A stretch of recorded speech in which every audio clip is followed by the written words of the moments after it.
I buried my husband 6 months ago. Yesterday, I saw him alive. I had stood at his grave until my legs went numb, until the cold stone beneath my fingers felt warmer than my own skin. 6 months of mornings waking up to silence. 6 months of nights clutching the side of the bed where Thomas used to sleep.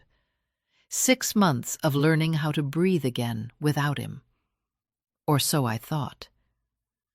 That morning, I went to the grocery store because grief does not excuse an empty refrigerator. I remember standing in the canned goods aisle, staring at rows of beans and soups, thinking how strange it was that life kept moving so normally when mine had stopped. I reached for a jar of tomato sauce, and that was when I heard it. His voice. Not loud, not calling my name, just a familiar sound carried by habit. A soft cough followed by a muttered complaint about prices. The exact same tone I had listened to for 41 years. The sound that used to drift from the kitchen while he read the paper. The sound I had sworn I would never hear again. My hand froze mid-air. I turned slowly, my heart already pounding as if my body knew the truth before my mind could accept it. And there he was, standing 3 shelves down, holding a shopping basket, comparing labels like he always did. Thomas. The same broad shoulders, slightly hunched now with age. The same silver hair that refused to lie flat. The same scar above his right eyebrow from the ladder fall he laughed about for years. The man I buried. The man whose name was carved into marble. I dropped the jar. It shattered on the floor, red splattering across white tile like something alive. People gasped. Someone said, "Ma'am, are you okay?" I did not answer. My feet were already moving. "Thomas!" I cried, my voice breaking apart as it left my throat. "Thomas, it is me!" He turned. For one terrible, hopeful second, I expected recognition. I expected shock. I expected his face to light up the way it always did when he saw me after a long day. Instead, he looked confused. Genuinely confused. "I am sorry," he said slowly, carefully, as if speaking to someone fragile. "I think you have me mistaken for someone else." The words hit harder than the sight of him. Mistaken. As if 41 years could be mistaken. As if I had not memorized every line of his face in the dark. "No," I whispered, stepping closer. "No, Thomas. It is me, Eleanor, your wife." He took a step back. That movement hurt more than anything. Thomas never stepped away from me, not once, not even during our worst arguments. "My name is Daniel," he said. "Daniel Brooks. I do not know you." His voice was the same, deep, slightly rough, the voice that told me he loved me on quiet nights when words felt too small. I reached for my phone with shaking hands and pulled up a photo from last summer, his last birthday, us sitting on the porch, his arm around my shoulders. I held it up between us. "Look," I said. "Look at this. Do you remember this day? You burned the steaks and blamed the grill." He glanced at the screen. Just for a moment, something flickered in his eyes. A pause too long, a tightening of his jaw. Then he shook his head. "I am sorry," he repeated. "I have never seen that photo before. You must be going through something very difficult." He placed a hand on my shoulder. That touch nearly broke me. It was his hand, the same warmth, the same weight, the same place he always touched when he wanted to calm me down. "Please," he continued gently, "you should sit down. Get some water." I stared at his left hand. "Show me your fingers," I said suddenly. He frowned but lifted his hand. There it was, the crooked pinky, the one he broke at 15 fixing his mother's roof, the one I used to tease him about when we held hands. My stomach dropped. "I have to go now," he said quickly, already turning his card away. "I truly hope you feel better." And just like that, he walked away. I stood there shaking while an employee cleaned the mess at my feet. People avoided my eyes. Someone whispered, "Poor woman." They were wrong. I was not poor. I was terrified. Because as I watched him disappear toward the checkout, one thought screamed louder than my grief ever had. If my husband was alive, then who was buried in his grave?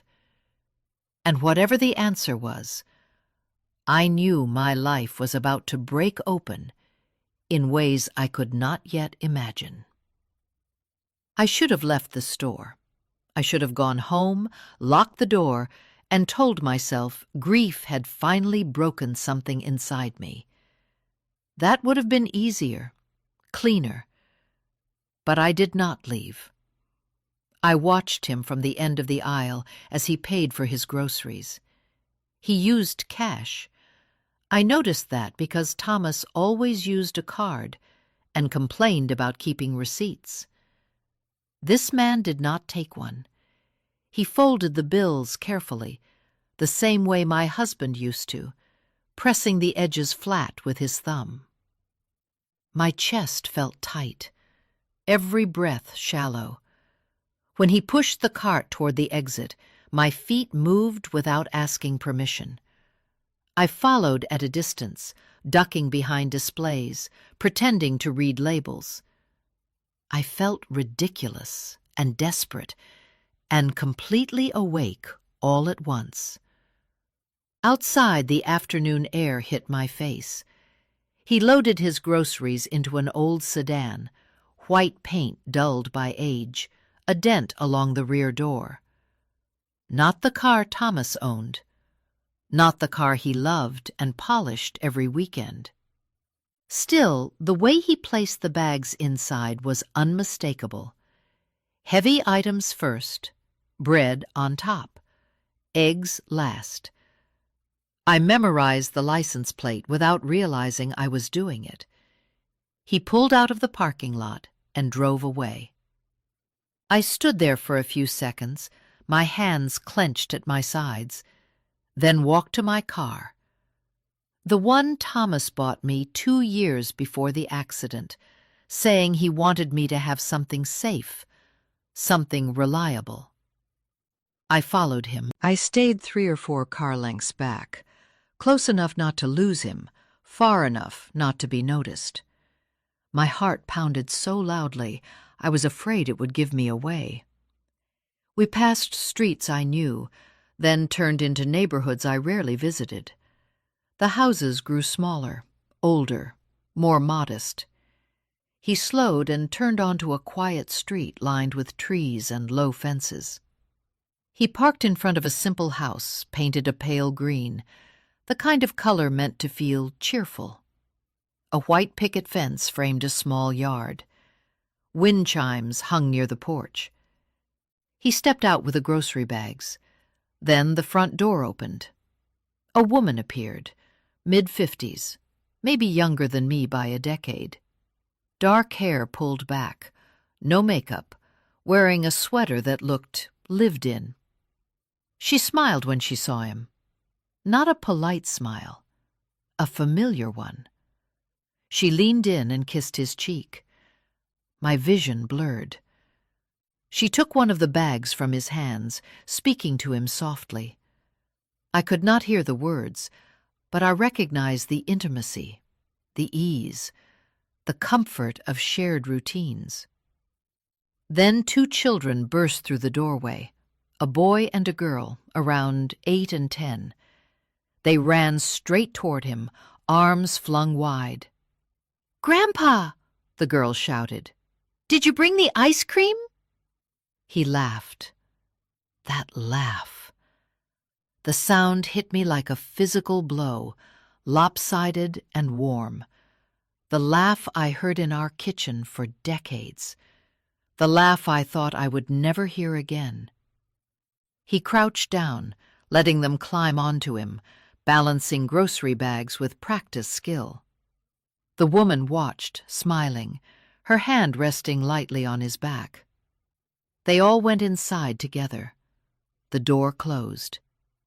I sat frozen in my car, parked halfway down the street, my hands gripping the steering wheel. The sun streamed through the windshield, warming my face. Only then did I realize I was crying. Not sobbing, not gasping, just steady tears sliding down my cheeks. 41 years of marriage, 6 months of mourning. Nights spent alone, whispering his name into the dark. And he was here, alive, laughing, holding children who were not mine. I took out my phone and began taking pictures.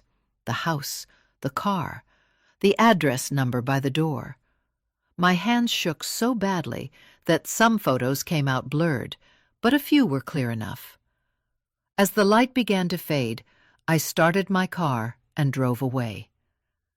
I do not remember the drive home, only sitting in my garage afterward, staring at my phone, zooming in on his face again and again. Every line matched, every shadow. When I finally went inside my empty house, a single question echoed louder than anything else. If Thomas was alive, then who had I buried? I did not sleep that night. I sat at the kitchen table with a single lamp on, the rest of the house swallowed by darkness. My phone lay beside old photo albums, spread open like evidence at a crime scene. I moved between them slowly, deliberately, as if speed might break whatever fragile thread was holding me together. I zoomed in on the photos I had taken that afternoon. His face as he turned toward the house, his profile through the car window. Then I looked down at pictures from our past, our wedding day, his first gray hair, a beach photo from years ago where his shirt rode up slightly. Every detail matched. The scar above his eyebrow from the ladder fall, the small mole near his collarbone he hated because it made him self-conscious, even the slight unevenness in his ears that only I ever noticed. These were not things grief invented. These were facts etched by time. I pressed my fingers to my lips to stop them from trembling. Twins did not share scars. Strangers did not share memories written into flesh. I stood up and paced the house, my footsteps echoing in rooms that suddenly felt unfamiliar. This place was supposed to be my safe space, the home Thomas left me. Now it felt like a stage set built on a lie. At 3:40 in the morning, I stopped pacing and picked up my phone. I called my son. It rang once, twice, 3 times. On the 4th ring, Lucas answered, his voice thick with sleep. "Mom, do you know what time it is? I need you to come over right now," I said. A pause. "Mom, it is the middle of the night. Did something happen?" "Yes," I said. "Something happened." Another pause, longer this time. "Mom, if this is about Dad again, we talked about this. You have been through a lot. Grief can do strange things." "I saw him yesterday," I said. "I saw your father alive." Silence, then a breath, sharp, controlled. "Mom, what did you take? Did you miss your medication?" "I followed him home, Lucas. I saw where he lives. I saw his family." My voice did not shake. That seemed to scare him more.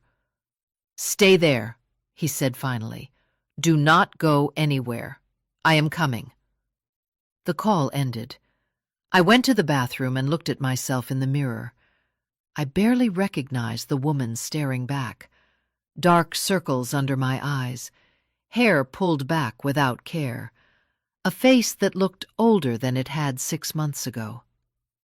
When Lucas arrived 40 minutes later, he did not knock. He let himself in, just like he used to when he was a teenager. He found me back at the kitchen table, surrounded by photos.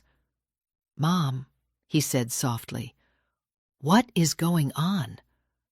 I handed him my phone first. I did not speak. I watched his face as he scrolled. At first there was confusion, then disbelief, then something else. Fear. He swallowed hard and handed the phone back. "He looks like Dad," he said carefully. "But people resemble each other. It happens." "Did you see his hand?" I asked. "The finger." Lucas rubbed his face. "Mom, we buried Dad. You were there. I was there. Everyone was there.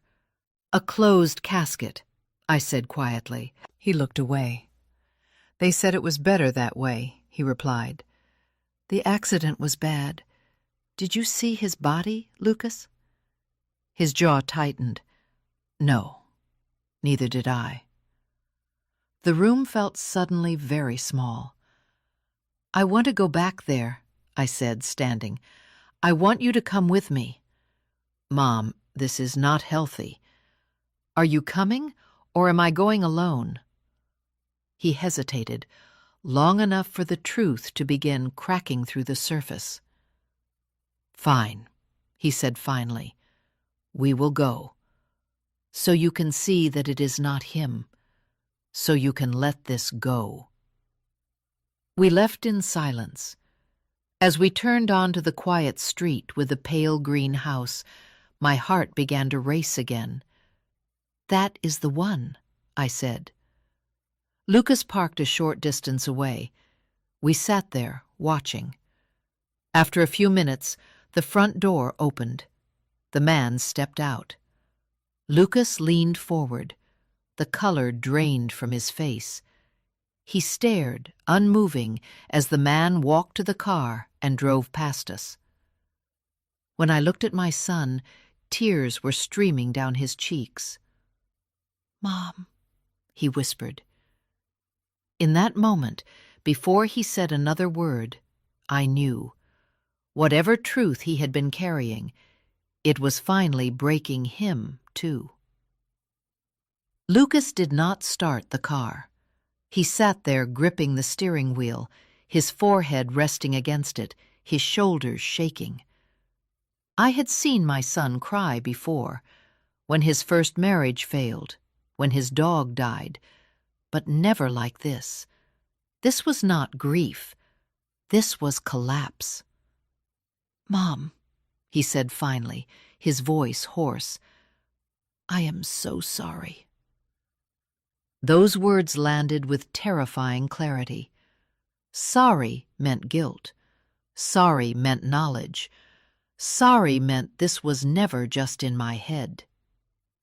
"Tell me," I said. My voice sounded distant even to myself. "Tell me, right now." He lifted his head and looked at me. His eyes were red, raw, filled with something I had never seen in them before. Shame. Dad did not die in that accident. The words hung between us, heavy and final. I did not scream. I did not gasp. Some part of me had already crossed into a place where shock could no longer reach. I simply nodded once. Go on. He took a deep breath, as if preparing to dive underwater. He had another family, Mom. For a long time. Over 20 years. That woman you saw, Claudia? He lived with her part of the time. He said it started as a mistake. Then it just never ended. I stared straight ahead at the empty street. How long did you know? About 3 years, Lucas admitted. I found out by accident. I was helping him with paperwork from the marina supply business. I saw duplicate bills, utilities, insurance, 2 households. The marina supply business, the job that kept him traveling constantly, the job I had defended to friends when they said he was gone too much. And you said nothing? He wiped his face with his sleeve. He begged me not to tell you. He said it would destroy you. He said if you found out, you would take half of everything, the business, the house, everything he built. Everything we built, I corrected. Lucas nodded miserably. 6 months ago, he came to me with a plan. He said he wanted to end the double life and be with her for good. But if he divorced you, he would lose too much. So he decided it would be easier if you thought he was dead. My hands began to shake. Easier for whom? For him, Lucas whispered, and for me. I turned to him sharply. For you? He looked away. If he died, everything passed to me automatically. The business assets, the accounts. He transferred most of the money to himself first, under a different name. The rest came to me. I thought I could take care of you, give you an allowance, make sure you were okay. An allowance, like a child, like a stranger. How did he fake it? I asked. My voice was eerily calm. Lucas swallowed. There was a man, a homeless man, terminally ill. No family except a niece he never saw. Dad paid him, paid the niece. They staged an accident. Dad used his documents. The man died in the hospital under your husband's name. The body was badly damaged. The casket stayed closed. The world tilted. I remembered the phone call from the police. Lucas insisting I not see the body. The funeral I sobbed through, while people held my hands and told me how strong I was. You let me bury a stranger, I said. Yes. You let me mourn him. Yes. You watched me fall apart for 6 months. Lucas broke down completely. I did not know how to stop it once it started. I thought if enough time passed, you would heal, that it would be kinder this way. Kinder, I laughed then, a short sound with no humor in it. You stole my right to the truth. You stole my grief and replaced it with a lie. I closed my eyes, breathing slowly, carefully. Take me home, I said. Mom, we need to talk about this. Take me home. He started the car. Neither of us spoke on the drive back. When we arrived, I got out without looking at him. Mom, please, he called after me. I did not answer. Inside my house, I sat on the edge of the bed and looked around at the life I thought I had lived. 41 years of loyalty, of compromise, of believing in the man beside me. It had all been a performance. And now that I knew the truth, one thing was clear. I was done being the woman who cried in silence. Whatever came next, it would not be forgiveness. It would be reckoning. For 3 days, I did nothing. I did not call Lucas back. I did not answer his messages. I watched him pull into my driveway twice from the upstairs window and leave again when I did not open the door. I let the phone ring until it stopped, then ring again. 41 years of loyalty had trained me to always respond, to always fix things. This time, I chose silence. Not the silence of fear, the silence of calculation. I slept little, but I was no longer pacing or crying. Something inside me had shifted. Grief had burned itself out, leaving behind a cold, steady clarity. I replayed everything Lucas had told me, not as a wife or a mother, but as a witness. Fake death, stolen identity, hidden assets, forged signatures, a purchased body. This was not betrayal. This was a crime. On the fourth morning, I woke up before dawn and knew exactly what I was going to do. I took a long shower, letting the hot water ground me. I dressed carefully, choosing clothes that made me feel like myself again, not the widow everyone pitied. When I looked in the mirror, I saw someone older, yes, but sharper, awake. I was done crying. Now I was thinking. I drove downtown to a building I had passed 100 times and never noticed.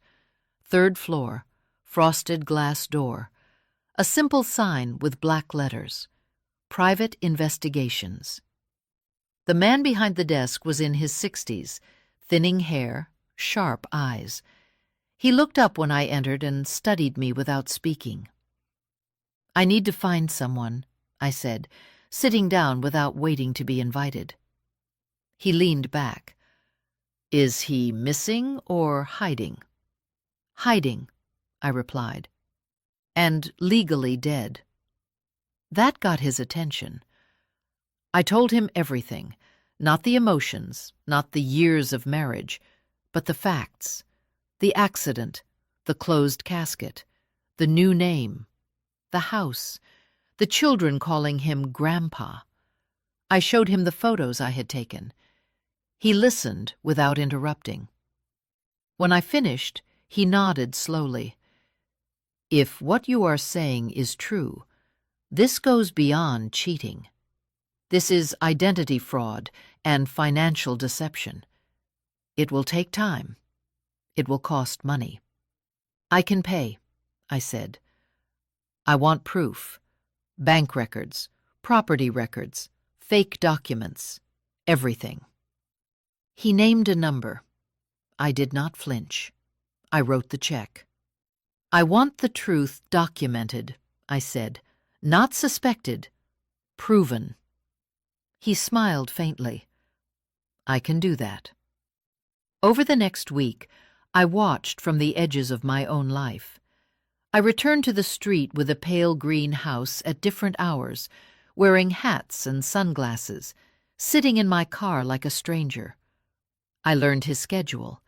He left every morning at the same time. He returned in the evening.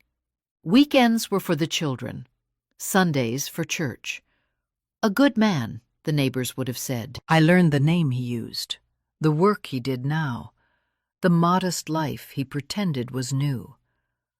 I watched the woman touch his arm the way I used to. I watched him smile with the ease of someone who believed his past was buried. It was not. The investigator called me 7 days later. "I have enough for a full report," he said. "You should come in." The folder he handed me was thick, heavy, real. Fake birth certificate, issued years after my husband was supposedly born. Bank accounts opened under the false name, with nearly $2 million transferred before the accident. Utility bills and tax records tying him to 2 households for over 2 decades. And then the last page. Phone records, multiple calls, regular, long, between my husband and my son. Before the accident, after the funeral. During the months I thought I was alone. Lucas had not just known, he had stayed involved. I closed the folder slowly. "Thank you," I said. As I walked out of that office, something settled inside me. This was no longer about rage or revenge.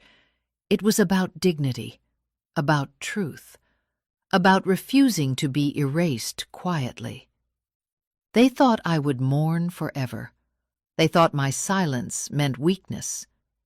They were wrong. The storm had not passed.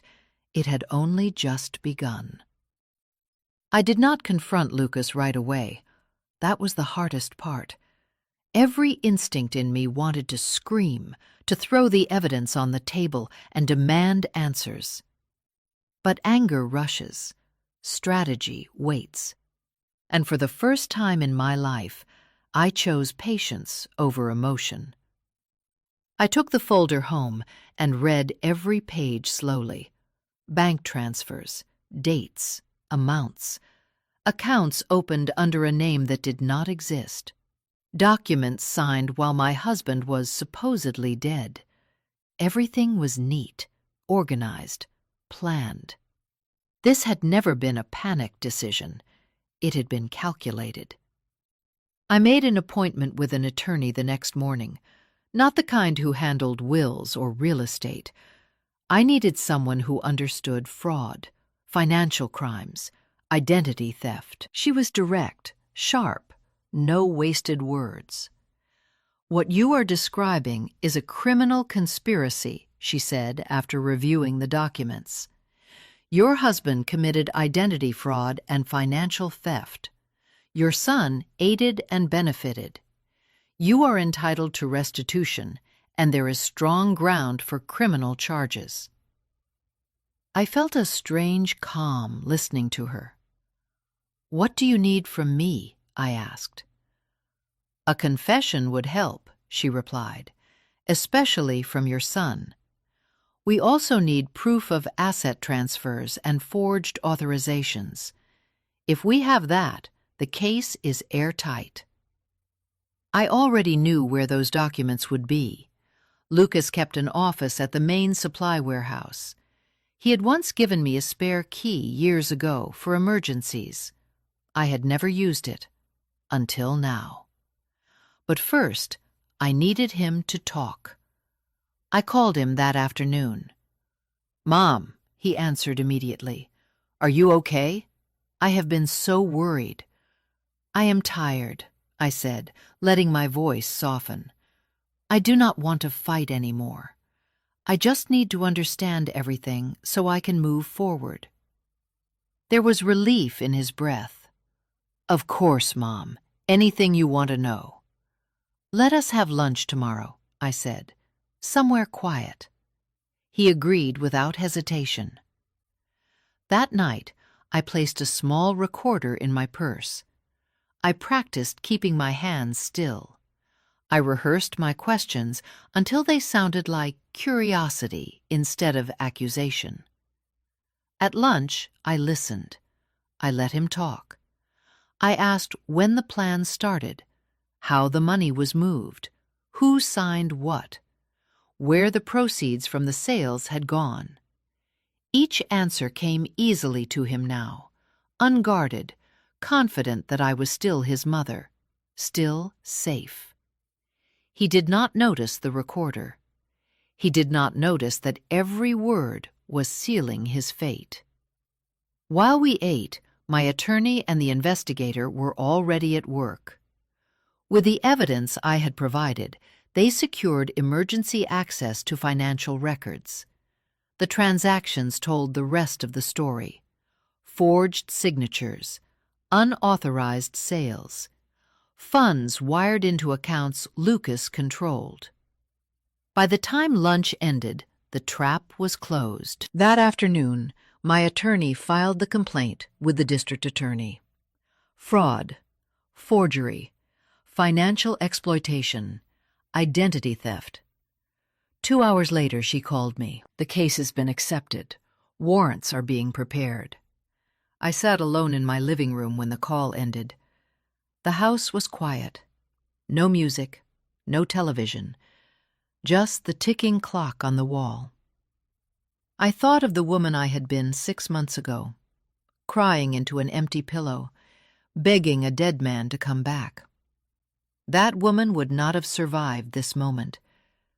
But I was no longer her. I did not feel joy or triumph. I felt resolved. The truth was no longer mine alone.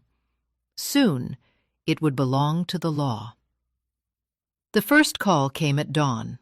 It was not Lucas. It was my attorney. "They have issued the warrants," she said. "Your son was taken into custody early this morning. No resistance." I closed my eyes and let the words settle. Somewhere across the city, Lucas was being handcuffed, read his rights, led into a car in front of neighbors who once admired him. The weight of that did not feel like victory. It felt like inevitability.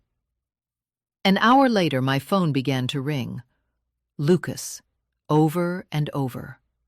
I did not answer. Then a message from his wife, short, shaking. "What did you do?" I set the phone face down and made coffee.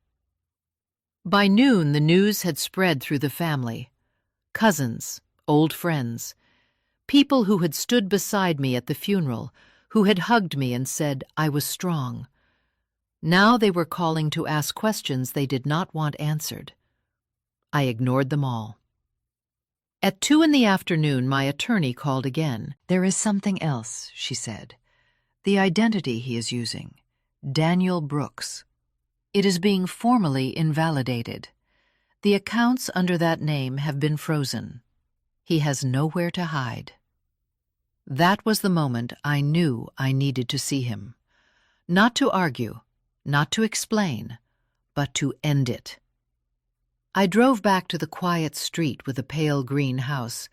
I parked directly in front this time. I did not hide. I did not watch from a distance. I walked to the door and rang the bell. It was the woman who opened it, Claudia. She looked at me with cautious politeness, the kind reserved for strangers. "Can I help you?" "I am here to see Daniel," I said. "It is urgent." She hesitated, then nodded. "He is in the backyard." She stepped aside. He was standing near the fence, tools in his hands, sleeves rolled up. For a second, he did not see me. Then he turned. The recognition was immediate. "Eleanor," he whispered. I held out the envelope. "These are legal documents," I said calmly. "You need to read them." His hands trembled as he took the papers. His eyes moved quickly across the page. I watched the color drain from his face. "What is this?" he asked. "What did you do?" "I did nothing," I replied. "I told the truth." He looked past me toward the house. "Does she know?" I raised my voice just enough. "She knows now." Claudia appeared behind him, confusion on her face. "Know what?" He did not answer. "I am his wife," I said. "His legal wife. We were married for over 40 years. The man you know as Daniel does not exist." The silence that followed was unbearable. Claudia stared at him. "Is this true?" He closed his eyes. She stepped back, as if the ground had shifted beneath her feet. "You said you were widowed," she whispered. "You said you had no one." "I had someone," I said. "Me." He fell to his knees on the concrete. "Eleanor, please, I can explain." "No," I said. "You have explained enough. You chose deception. You chose theft. You chose to erase me. Sirens wailed faintly in the distance. "They are coming," he said hoarsely. "Yes." I turned to leave. "Eleanor," he called after me, "for the years we shared, for what we were." I stopped, but I did not turn around. "What we were was real to me," I said. "That is why you will never understand what you destroyed." I walked away as the sound of approaching sirens grew louder. I did not look back when the police pulled up. I did not watch them lead him away. Daylight had finally reached the truth, and nothing built on lies survives the light. Thomas died 3 weeks later, not in the dramatic way people imagine, not in a courtroom or in handcuffs. He suffered a heart attack in the holding facility while awaiting formal charges. The call came early in the morning, calm and procedural, as if informing me of a missed appointment. "He passed at 5:20 a.m., the voice said. "You are listed as next of kin." For a long moment, I said nothing. I did not feel relief. I did not feel sorrow. What I felt was distance, as if the man they were describing no longer belonged to my life in any meaningful way. "Cremate him," I said finally.